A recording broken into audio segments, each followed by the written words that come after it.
Just सबसे पहले start में आप आइए। जो सी में आपको स्टार्टिंग में बताए हैं लैंग्वेज सी में कि कोई भी जो ऑपरेशन होता है वो एक स्ट्रक्चर के अकॉर्डिंग होगा। स्ट्रक्चर के अकॉर्डिंग का मतलब होता है कि प्रोग्राम बाय डिफॉल्ट एग्जीक्यूशन जो होगा उसका वो चलेगा टॉप से बॉटम की तरफ, यानी कि टॉप डाउन अप्रोच में एग्जीक्यूशन होता है।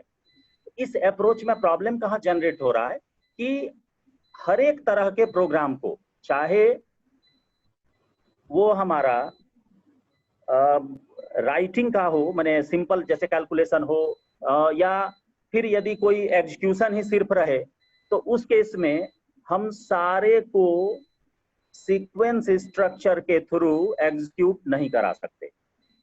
ये तो आपको शुरू में ही बताए हैं कि जितनी भी प्रोग्रामिंग है सी में ये पॉसिबल नहीं है कि हम सारे को सीक्वेंस स्ट्रक्चर के थ्रू डिस्प्ले करा सकते हैं।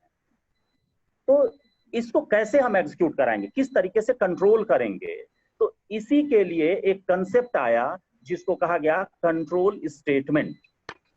कंट्रोल स्टेटमेंट का मतलब होता है कि हम किसी भी तरह के प्रॉब्लम को एग्जीक्यूशन का जो हमारा कंट्रोल है उसको एडजस्ट करके कंट्रोल किया जा सकता है, या सिंपली हम कहें कि those statement which are used to control the execution of the program is called control statement। और कंट्रोल, देखो कंट्रोल स्टेटमेंट जो है ये कंट्रोल स्ट्रक्चर पर ही डिपेंडेंट है, यानी कंट्रोल स्ट्रक्चर कितने तरह का होता है तब ना कंट्रोल स्टेटमेंट समझ में आएगा। तो कंट्रोल स्ट्रक्चर को जब आप देखेंगे तो कंट्रोल स्ट्रक्चर टोटली 3 तरह का होता है। एक को कहते हैं सीक्वेंस स्ट्रक्चर, दूसरे को कहते हैं सिलेक्शन स्ट्रक्चर, और तीसरे को कहते हैं आइटरेटिव या आइट्रेशन। सिलेक्शन स्ट्रक्चर क्या है, आपका जो सीक्वेंस स्ट्रक्चर है वो क्या है, और आइटरेटिव स्ट्रक्चर क्या है, उसको समझने के लिए आप प्रोग्राम को देखिए। हम बोलते भी जाते हैं और आपको बताते भी जाएंगे।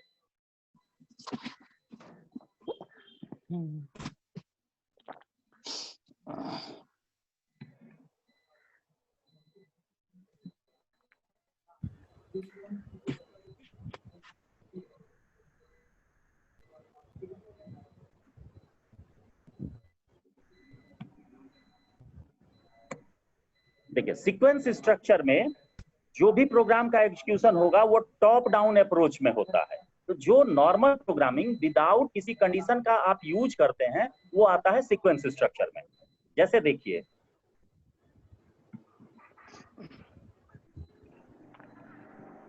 हैश इंक्लूड stdio.h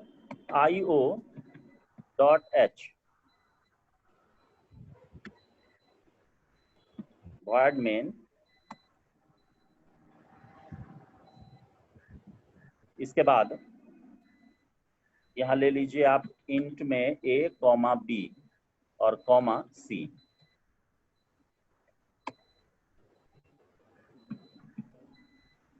printf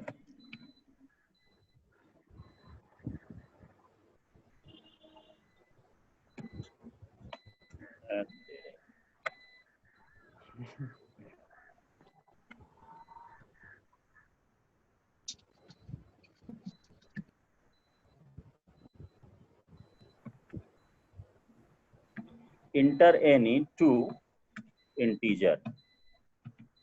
क्योंकि इंटीजर टाइप का ही वेरिएबल है इसलिए मैसेज दे दिए और स्कैन करा लीजिए।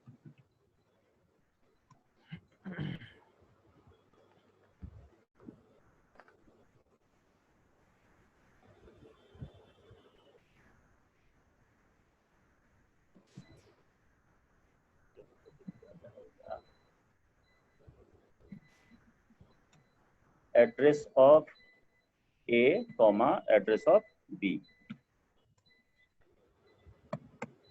और आप सी में इसको कैलकुलेट करा रहे हैं, सम करा रहे हैं, तो C equals to A plus B. देखो तो ये आवाज फंस गया सर आपका। तो था।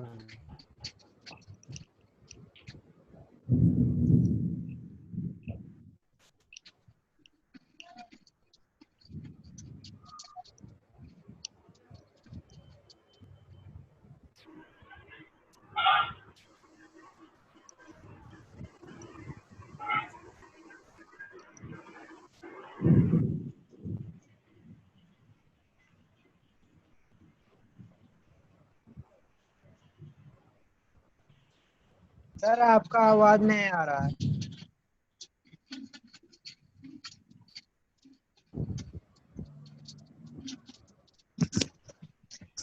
सर जी आपका आवाज नहीं आ रहा।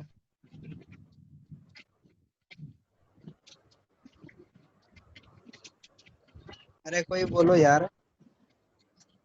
सर आवाज नहीं आ रहा है सर। सर म्यूट हो गए हैं सर। नहीं वो म्यूट से हुआ है, प्रॉब्लम है, थोड़ा सा सिस्टम का प्रॉब्लम है। हम लाइन पर ही हैं। अच्छा ठीक है सर बोलिए। हाँ, देखिए इसको हम कंपाइल किए, तो कंपाइल करने के बाद ये एक भी एरर नहीं आया। लेकिन क्या इस तरह के एग्जीक्यूशन से या इस तरह के प्रोग्राम से हमारे हर एक तरह के सॉल्यूशन को या हर एक तरह के प्रॉब्लम को क्या सॉल्यूशन दिया जा सकता है? No sir. ये संभव है? सपोज कीजिए कि हम यदि चाहें कि टेबल जनरेट करना, तो क्या टेबल इससे जनरेट हो पाएगा? इससे नहीं हो पाएगा। हाँ, तो यहाँ पर ये एक परेशानी आपको आपके साथ ये लगी रहेगी। हाँ, तो परेशानी लगी रहेगी। तो ये क्यों हुआ? ये हुआ इसलिए कि ये सीक्वेंस स्ट्रक्चर है। सीक्वेंस स्ट्रक्चर का मतलब होता है कि प्रोग्राम का एग्जीक्यूशन टॉप डाउन अप्रोच में होगा। पहले first line, then second line, then आगे आपका नेक्स्ट लाइन पे ये कंटिन्यू करते चला जाएगा। जैसे अभी देखिए, ये हमसे वैल्यू मांगा, हम वैल्यू इसको दे दिए 8 दिए और 6 दिए। ये तो सम करके हमको डिस्प्ले कर देगा। हाँ, तो दिखाने के लिए यहाँ पर लास्ट में आप लगा लीजिएगा get C H. Get C H किसके अंदर डिफाइंड है? ये याद है ना? stdio क्या है? Header file conio.h। कनियो सर। हाँ, क्लियर स्क्रीन और गेट सीएस दोनों कोनियो के अंदर। दोनों conio.h में है। क्यों है?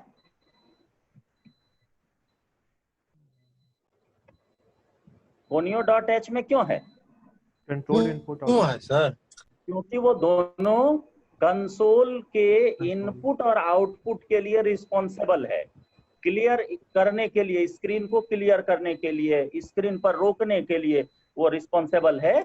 इसीलिए उसको कहते हैं कि ये कहाँ है? conio.h में है। जितना भी इस तरह का फंक्शंस है वो सारा फंक्शंस डिफाइन है conio.h में। ठीक है, बताएंगे, वो भी बताएंगे आगे डिटेल में। देखो ये हमारा तो जो हम वैल्यू इंटर किए, इंटर्ड वैल्यू डिस्प्ले कर गया ना, कोई दिक्कत है इसमें?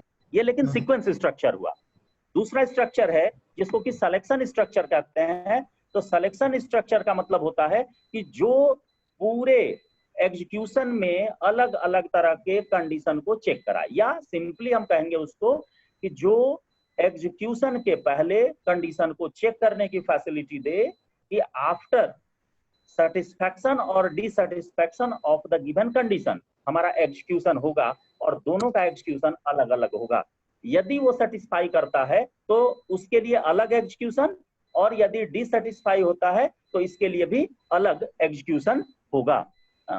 जैसे इसको इंप्लीमेंट करने के लिए सी में क्या किया गया कि इफ कंडीशन को यूज किया और स्विच केस को यूज किया। तो कहता है कि selection structure can be of 3 types. First is called one way selection, second two way and multi way.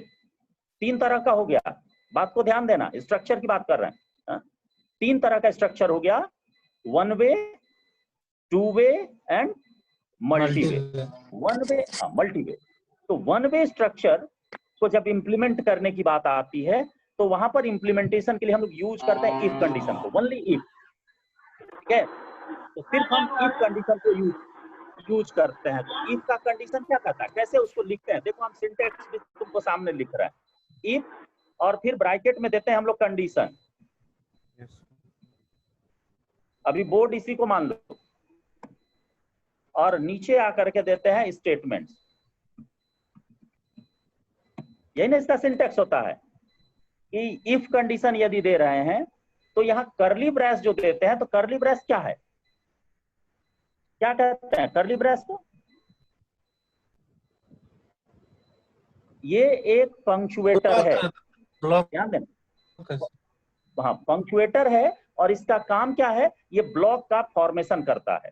तो ब्लॉक के फॉर्मेशन का क्या मीनिंग हुआ, क्यों ब्लॉक का फॉर्मेशन करना पड़ता है, तो इसको समझिए आप कि ब्लॉक के फॉर्मेशन का मतलब होता है कि आप एक से ज्यादा लाइन को एक साथ कंबाइन करते हैं, यानी कि कॉम्बिनेशन ऑफ मल्टीपल लाइन किस फॉर्म में, एज ए सिंगल स्टेटमेंट। जो भी हम बाइंड करेंगे, एक्चुअली ये बाइंडिंग है, और ये बाइंडिंग काम क्या करता है कि जितना भी आप डालते हैं लाइन उसके अंदर, उन सारे को वो as a single statement read करता है। इसीलिए हमको करली ब्रेस देना पड़ता है यदि मल्टीपल लाइन हो एग्जीक्यूशन में तो। लेकिन यदि सिंगल लाइन रहेगा तो उस केस में करली ब्रेस देना ये ऑप्शनल है, हम दे भी सकते हैं और नहीं भी दे सकते हैं। ठीक है, तो ये वन वे के लिए किया गया। तो वन वे में ऐसा क्यों हुआ?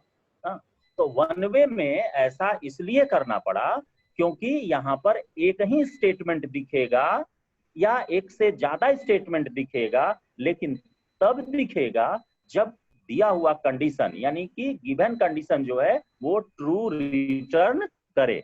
यानी स्टेट जो कंडीशन का है वो मस्ट बी ट्रू होना चाहिए यहाँ। यदि ट्रू नहीं होता है तो एग्जीक्यूशन यहाँ नहीं होगा, ये याद रखिए। क्लियर है? Yes, sir. अब नेक्स्ट जो है मल्टीवे जिसको कहते हैं, तो मल्टीवे का मतलब क्या है कि जिसमें अलग अलग तरह के वैल्यू को सेलेक्ट करने की कैपेसिटी हो, तो उसको मल्टीवे के लिए यूज करते हैं। तो यहाँ पर हम लोग देखते हैं कि स्विच केस का इम्प्लीमेंटेशन सी में जो किया गया वो मल्टीवे स्टेटमेंट के लिए किया गया। ठीक है, स्ट्रक्चर को देखते हैं तो यहाँ पर क्या है कि मल्टीवे स्ट्रक्चर, तो वहां पर किसको यूज किया स्टेटमेंट में, तो स्विच केस को यूज किया मल्टीवे के को इंप्लीमेंट करने के लिए। तो स्विच केस का सिंटेक्स क्या होता है, तो लिखते हैं उसके लिए स्विच और ब्रैकेट में देते हैं कंडीशन या state value oblique value oblique variable. लेकिन ये कैसा होना चाहिए, वेरिएबल या वैल्यू, ये आइदर कैरेक्टर के फॉर्म में होगा या इंटीजर के फॉर्म में होना चाहिए। ठीक है, और इसके बाद होता है केस, केस के बाद देते हैं case value,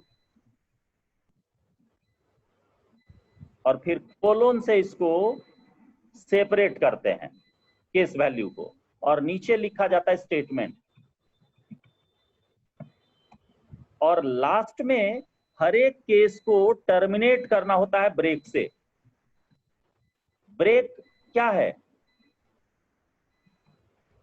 unconditional control statement के अंदर आता है ब्रेक, और ब्रेक का काम है कंट्रोल को करंट ब्लॉक से बाहर करना,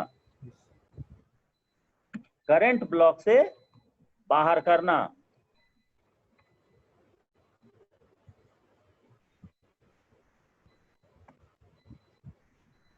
इसी तरह से स्टेटमेंट्स हम लिखते जा सकते हैं, फिर ब्रेक, फिर इसी तरह से अब जितना भी रहेगा आप लिखते जाइए, और लास्ट में एक स्टेटमेंट हम लोग यूज करते हैं डिफॉल्ट। ये डिफॉल्ट का मीनिंग क्या होता है, क्यों यूज करते हैं डिफॉल्ट को, तो डिफॉल्ट इसलिए यूज करते हैं कि ऊपर का कोई भी केस यदि फॉलो नहीं हो रहा है तो लास्ट में कंट्रोल एग्जीक्यूट करेगा किसको, डिफॉल्ट को। यानी कि default just like ills portion है इफ इल्स में। क्लियर है? ये मल्टीवे का हो गया। टू वे एक बचा, तो टू वे में क्या था कि देखो ये जो हम लोग यूज कर रहे हैं यहाँ, जैसे इफ स्टेटमेंट यूज किए, संजीव जी एक माउस देखें, माउस है नहीं, इसका ये भी काम नहीं करता है बराबर।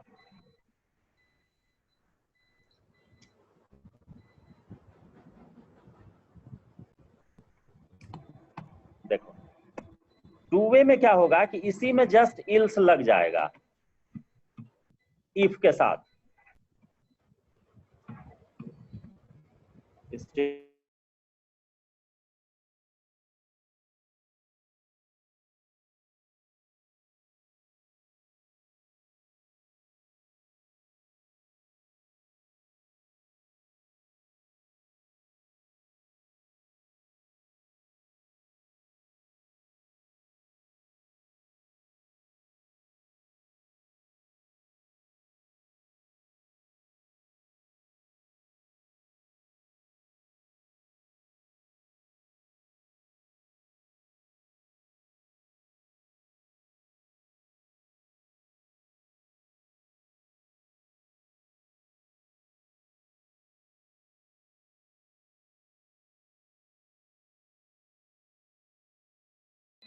माइक ऑफ बता रहा है यहाँ पे। हाँ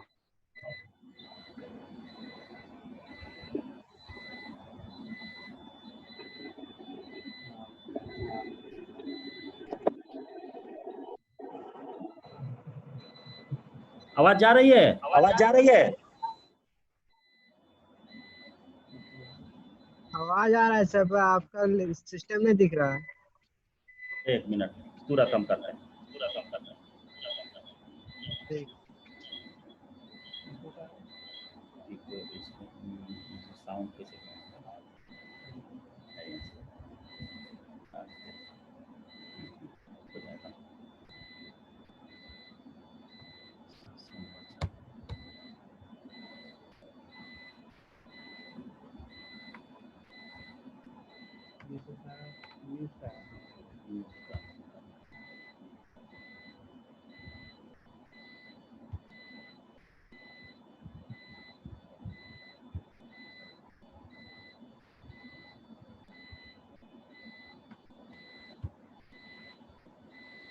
हुआ से अरब?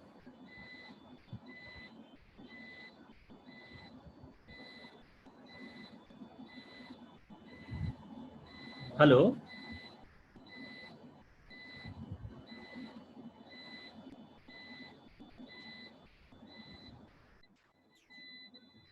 हेलो चंदन, हेलो चंदन,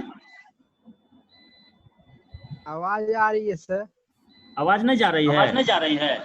आ रहा है, आ रहा है। आ रहा ना, आ रहा ना। अरे ये जूम का कुछ प्रॉब्लम है, ये बार बार यहाँ से हो जाए। नहीं हो रहा आपका सर। देख रहे हैं। आवाज तो आ रहा, लेकिन स्क्रीन शेयर नहीं हो रहा। देख रहे हैं, देख रहे हैं।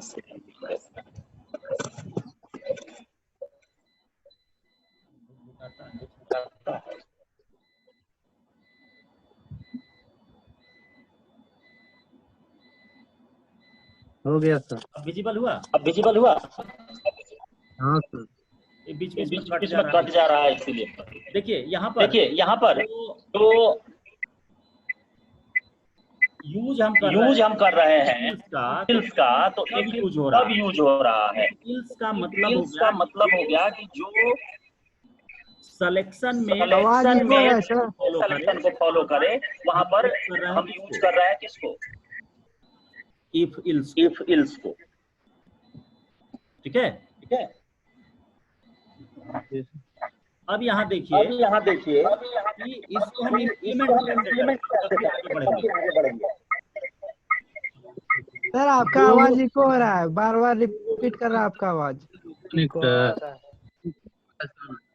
मोबाइल वाला को म्यूट कर दीजिए। तो म्यूट कर दीजिए सर। तो वीक हो रहा है? नहीं, अब नहीं हो रहा है। अच्छा चलो, देखिए इसको यहाँ पर यदि हम कंडीशनल को चेक करते हैं तो हमको क्या लगाना होगा? इफ कंडीशन लगाना होता है।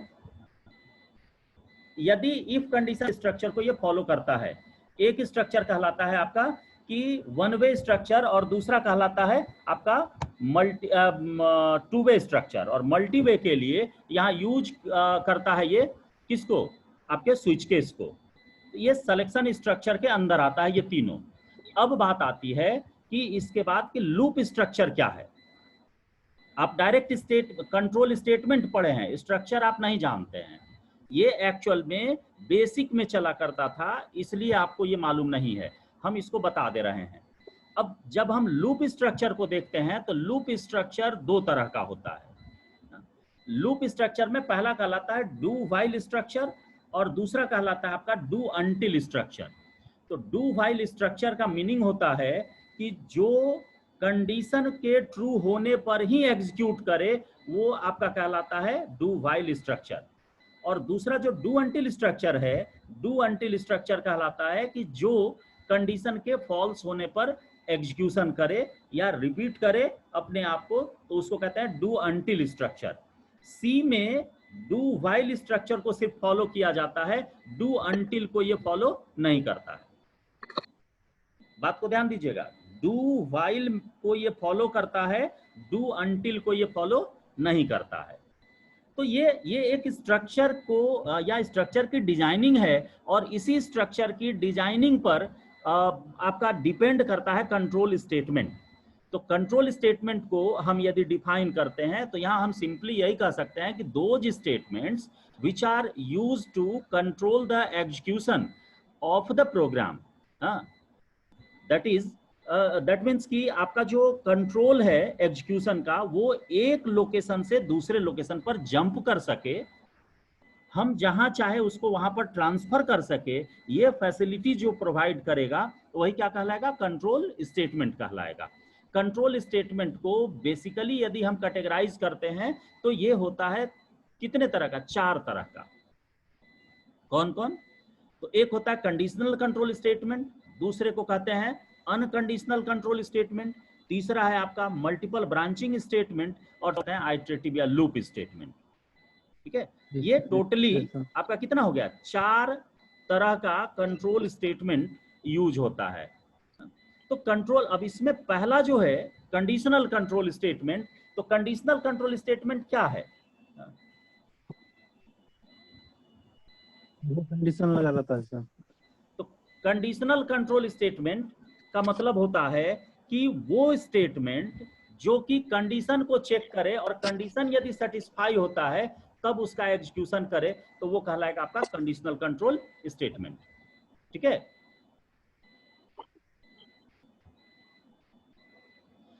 अब आते हैं कंडीशनल कंट्रोल स्टेटमेंट के टाइप्स पर। तो conditional control statement can be of 4 types.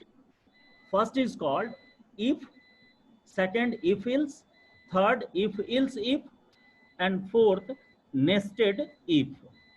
तो अब एक एक करके सारे को चलेंगे, आज देखते हैं कहां तक पहुंच पाते हैं, कि 10 मिनट से कम टाइम है।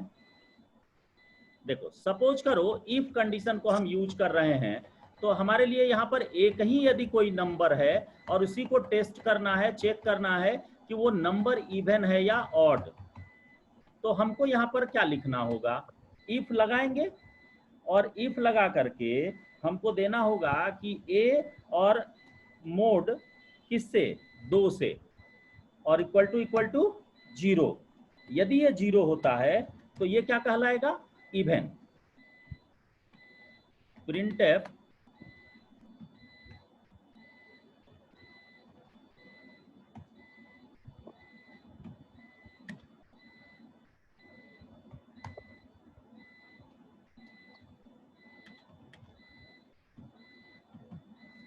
परसेंटी इज इवन, और परसेंटी के जगह पर आ जाएगा किसका वैल्यू, ए का।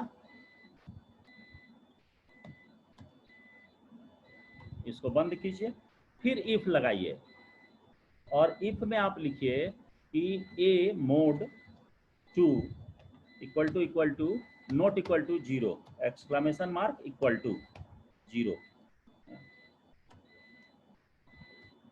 अब यहां पर आप प्रिंट कर सकते हैं कि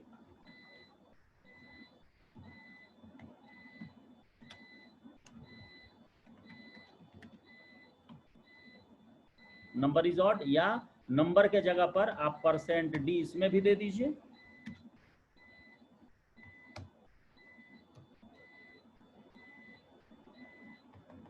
ऑड और a को प्रिंट कर दीजिए।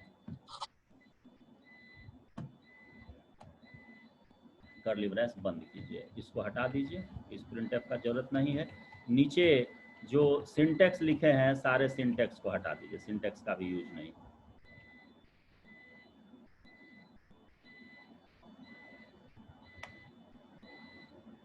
अब इसको आप रन कराइए।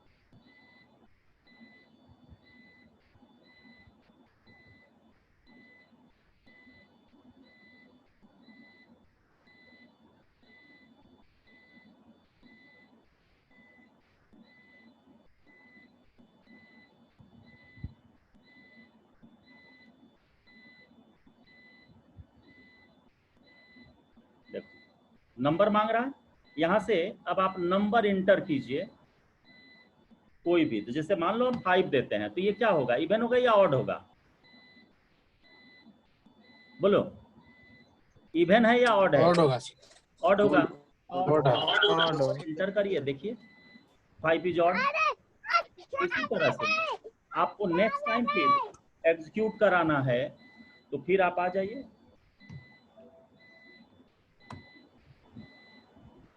और यहाँ पर मान लो हम 6 देते हैं, तो इस बार इवन देना चाहिए।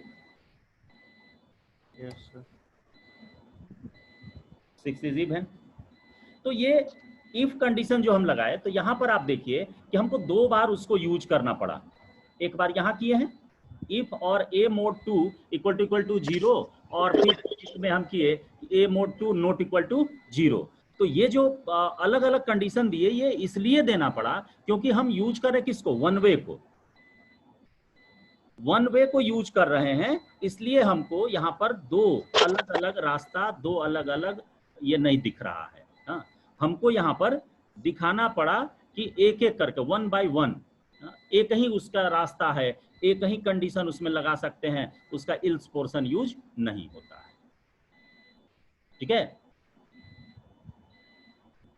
आवाज जा रही है ना? हो हाँ सर। टाइम कितना बचा है, ध्यान दीजिएगा। सर एक तो है माइक्रोसॉफ्ट टीम, उसका सर एक बार ट्राई कर लीजिए।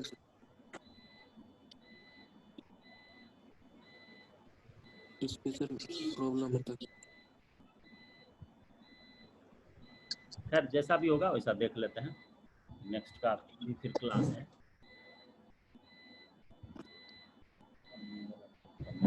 आप लोगों का नेक्स्ट क्लास भी है ना फिर, आनंद सर का? यस सर, मैसेज आ गया। हाँ सर, हाँ सर, है ना? टाइम हो गया सर। आज हम यहाँ हाँ सर, टाइम हो। इफ तक ही छोड़ते हैं, कल देखते हैं नहीं होगा तो बोर्ड पर पढ़ाएंगे मोबाइल से ही, वो ज्यादा बेटर है। ठीक है। नहीं तो सर एक है माइक्रोसॉफ्ट टीम करके सर। किससे? माइक्रोसॉफ्ट का है सर, माइक्रोसॉफ्ट टीम करके नाम। और माइक्रोसॉफ्ट वो भी कर देंगे, वो भी क्लियर कर देंगे, वो भी कर देंगे। मेन है कि ये बताना जरूरी है, क्योंकि 2-3 लोग बोला कि सर प्रोग्राम में एरर आता है। हम कहते ठीक है, हम रिवाइज करा देते हैं। ठीक है, आज का हम यहीं बंद करते हैं, क्योंकि आनंद सर का भी क्लास है। ठीक है।